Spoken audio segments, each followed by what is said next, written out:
Hi, everybody. Welcome. I hope you had a good spring break. Welcome back. Let's talk about how to do this online version of learning. All right, first of all, let's just make sure. I hope everybody is safe, everybody is well. I hope that you're keeping away from other people and you're not getting in fights in the grocery store. I hope everybody's safe and everybody's healthy, and you at least had a little bit of a break in between all the chaos that's happening. So let's take a second to look at some of the positives. I'm going to embrace my millennial and Generation Z self and try to provide the best lectures I can, but online instead of in class.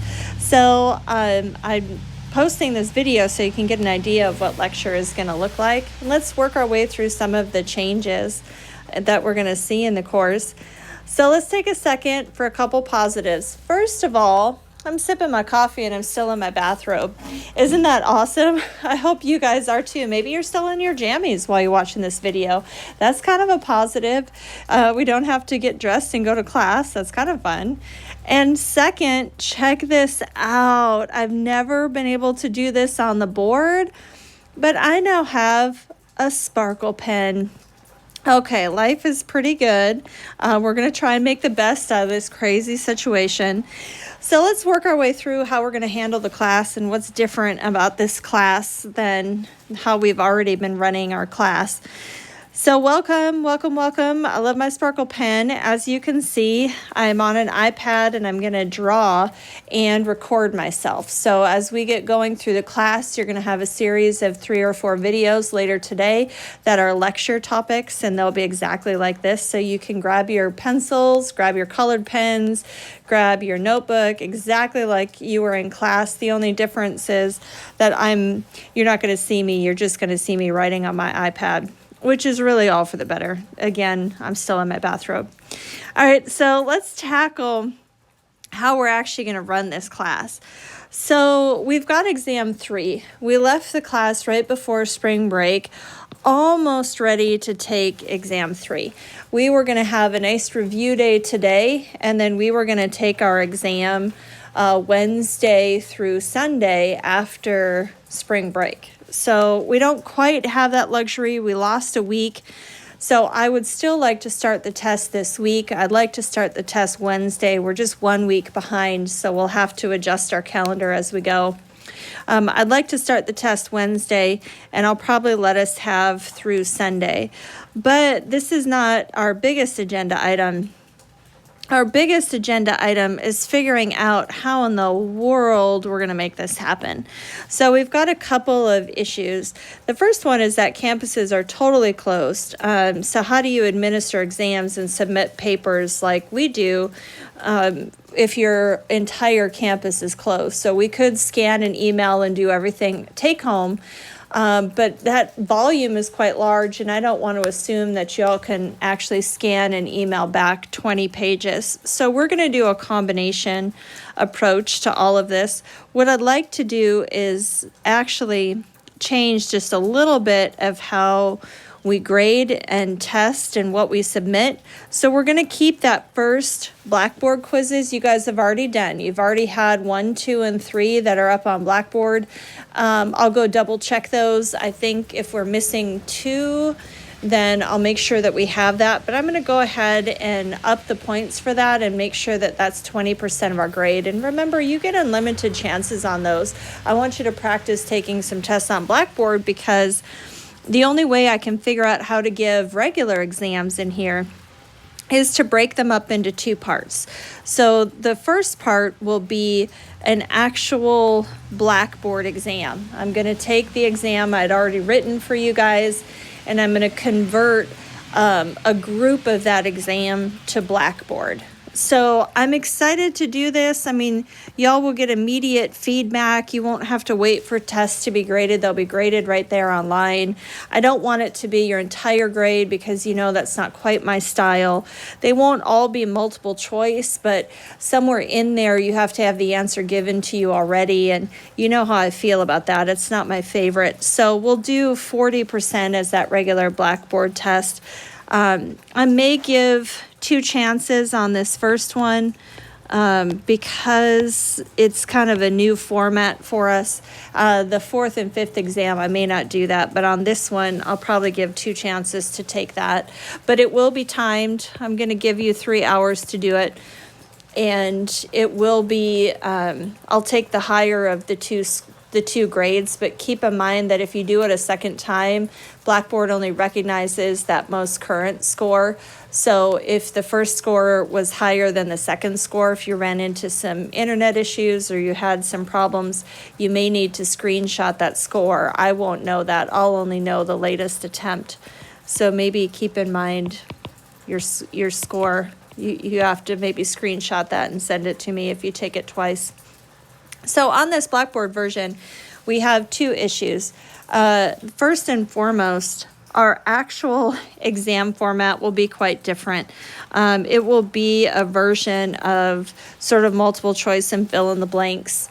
And there won't be partial credit for that. That is just a one and done kind of deal. But an even bigger issue is that my drawing programs actually are not compatible with Blackboard. So one of the things I've been really trying to work on is how in the world do you write an organic exam without a drawing program? You don't. It's stupid. So instead, what I'm going to do is I'm creating these answer sheets. They will be my structures and my drawing program. And I will have right answers, wrong answers, really bad answers, really awesome answers. It will be a mixture. It will be several pages long, but it will be from ChemDraw. So in other words, it will be the images that you need to actually take the test. So you'll input the answers on Blackboard, but you're going to need that answer sheet. So in general, what if I were to ask you, what is the structure of methane? Well, that question would be on Blackboard, but then you're going to go to your answer sheet and you would see a structure for methane. And then what you see next to it is a number or a letter. So let's say that's a number 2. So what you put in on Blackboard is the number 2. So it's kind of like one massive scavenger hunt. The answers are there, but I have to stay true to myself. I have to at least challenge you somehow. So the answers are there. They're just going to be buried. There's going to be lots of answers in there. And in fact, your entire test answers will likely be on that answer sheet. You just have to find them. It's almost like a big matching game or a big scavenger hunt. So when you sit down to take your test, you want to make sure you can see that answer sheet. So take your test like a normal test, but you're going to need that additional piece of information when you take the test, since you can't input a structure either. That's the best way I can think of to make that exam in Blackboard. So you may need 2 chances on that first one just to make sure you've got your crap together when you're taking that test. And there may be some issues on how Blackboard is letting us submit things. We're going to have to figure that out as we go. I'm hoping it's actually kind of fun. And that way you kind of take the first level, you take that first quiz first, then you take that second test. And then by the time you get to the third, you're in your groove, you really know your material, and you're ready to have fun on the take-home part. So for that Blackboard part, we'll give it a try. I'll probably make that available to you guys on Wednesday, and I'll let it be available through Sunday. I'll run it like a regular exam. That way you can sort of take it at your leisure and I guess enjoy it while you're taking it. I hope so. I hope it'll be kind of fun. And then the third part, this take-home scanned version, this will be a little bit interesting. So what I'm thinking is that I would like to give you some restrictions because we're going to have to scan this in. I'm going to have to print them out and grade them, and then I need to scan them and send them back to you. And that is an absolute nightmare if you've got 20 pages. So I will be restricting these take-home portions to 3 pages. I will have some structure on there. So the first 2 pages will be your actual take-home exam. And then that third page, I still feel very strongly that we use a cheat sheet. So I want you to send your cheat sheet to me. Now that we've changed our exam format, I don't want you to study in a different way. Those cheat sheets are so valuable. They're going to be valuable to you in OChem too. They are a great way to study. They're a really good way of taking a lot of information and really putting it on one sheet of paper. It's a great study method.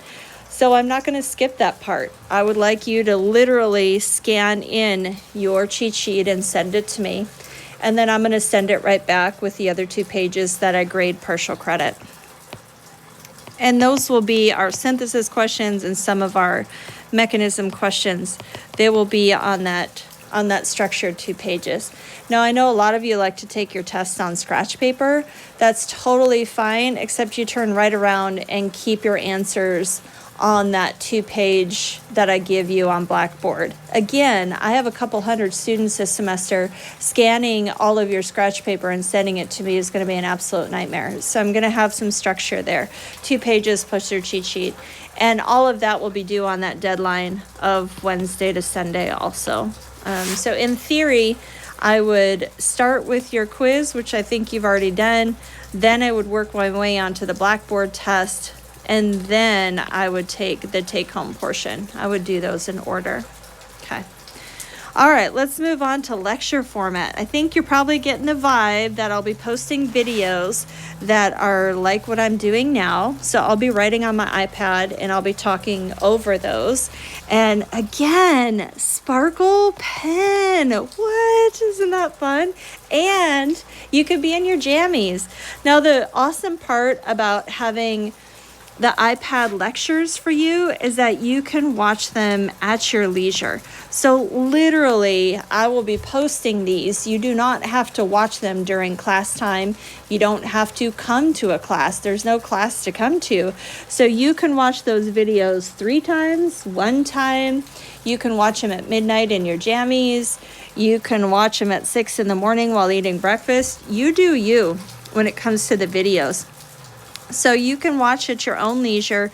The only thing that I will keep us on a timeline will be for the exams. So exams will have due dates, but everything else will not. So you'll have that content probably for a couple weeks up on Blackboard that you can work your way through at your own pace, and then check it out and take your tests on time on Blackboard.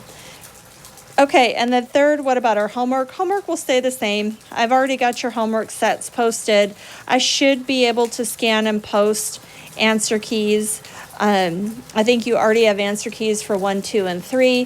So 4 and 5, I've been locked out of my office, so it may be a little bit of an issue, but I likely can rewrite them and scan them here at home. I'd like to get ahead on my videos just a little bit first, and then I'm going to start content to Unit 4. So all that should still look the same. And you know those homework questions will end up in your Blackboard quizzes, and they'll end up on your exams, so things that are similar. So even though our structure has changed, you really want to study the same way that you've already been studying for this class.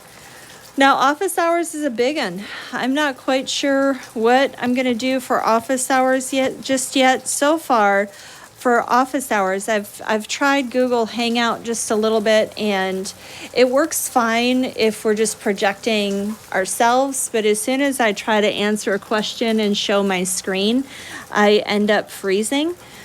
So I might try Google Hangout, but we may have to have some alternatives. I've been exploring Zoom, and there's also Collaborate on Blackboard. We'll try a venue of all 3 of these. I'm going to get some videos up and rolling for the first couple days first, and then I'll let you know on some office hours, probably closer to Wednesday and Thursday. This is just hold your seats, because I'll actually be on email now. As soon as I get some of these videos posted and I feel like I'm on top of things, I'll be on my email, so you can absolutely email me questions. I'll be around. One hang up with Google Hangout or Zoom or any of these programs, I actually need your email address. It sounds really silly. I mean, I get it. It's 2020. I should have everybody's address. But believe it or not, Blackboard only gives me your name. I don't actually see your email address.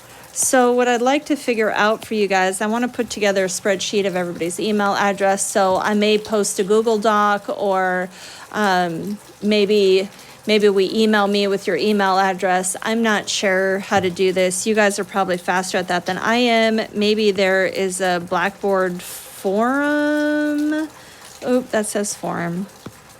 Maybe there's some sort of Blackboard kind of group that you guys are already chatting on that you can, maybe we can create a list of emails.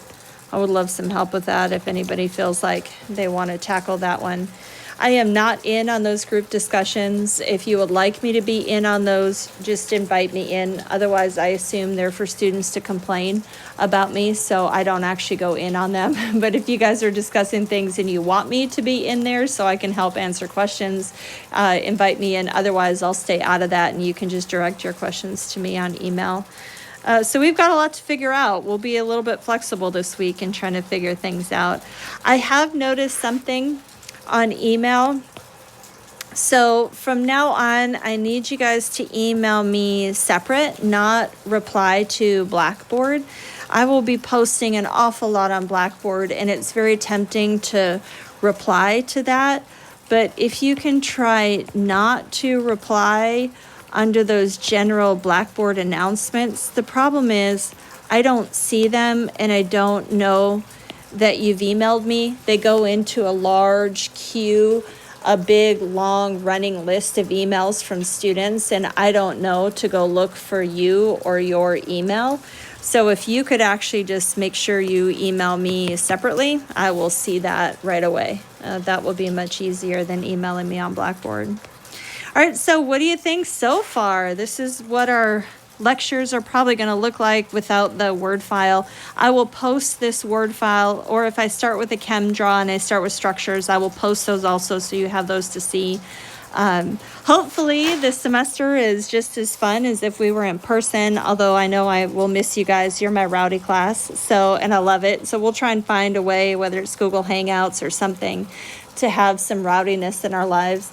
I hope all of you are doing well and you're safe and you're healthy. And I am about to post this video on my YouTube channel. And you know what's crazy, y'all? I'm going to get a lot of subscribers. So maybe something you guys can help me with is, what if I get a little bit too famous on YouTube and we get some sponsors? I mean, maybe we buy some class t-shirts or something. I don't know. We'll have to really tackle that one as it comes up. So I will be emailing you shortly and posting this video.